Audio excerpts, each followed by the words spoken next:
صحیح بخاری حدیث نمبر 324۔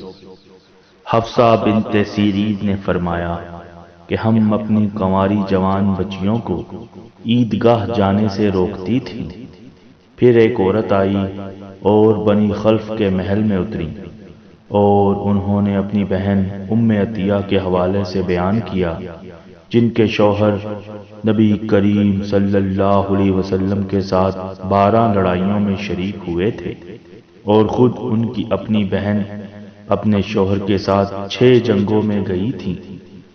انہوں نے بیان کیا کہ ہم زخمیوں کی مرہم پٹی کیا کرتی تھیں اور مریضوں کی خبر گیری بھی کرتی تھیں۔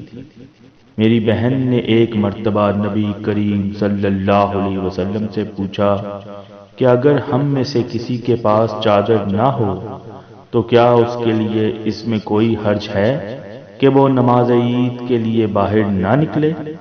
آپ صلی اللہ علیہ وسلم نے فرمایا، اس کی ساتھی عورت کو چاہیے کہ اپنی چادر کا کچھ حصہ اسے بھی اڑا دے، پھر وہ خیر کے مواقع پر اور مسلمانوں کی دعاؤں میں شریک ہو، یعنی عیدگاہ جائے۔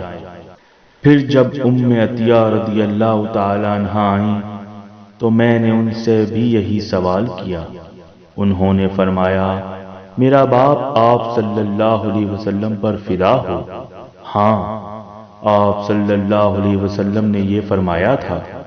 اور ام عطیہ رضی اللہ تعالی عنہا جب بھی نبی کریم صلی اللہ علیہ وسلم کا ذکر کرتی تو یہ ضرور فرماتی کہ میرا باپ آپ صلی اللہ علیہ وسلم پر فدا ہو۔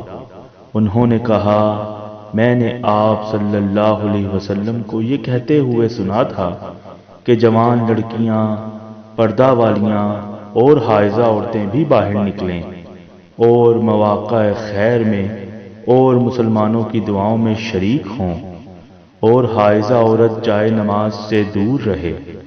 حفصہ کہتی ہیں، میں نے پوچھا، کیا حائضہ بھی؟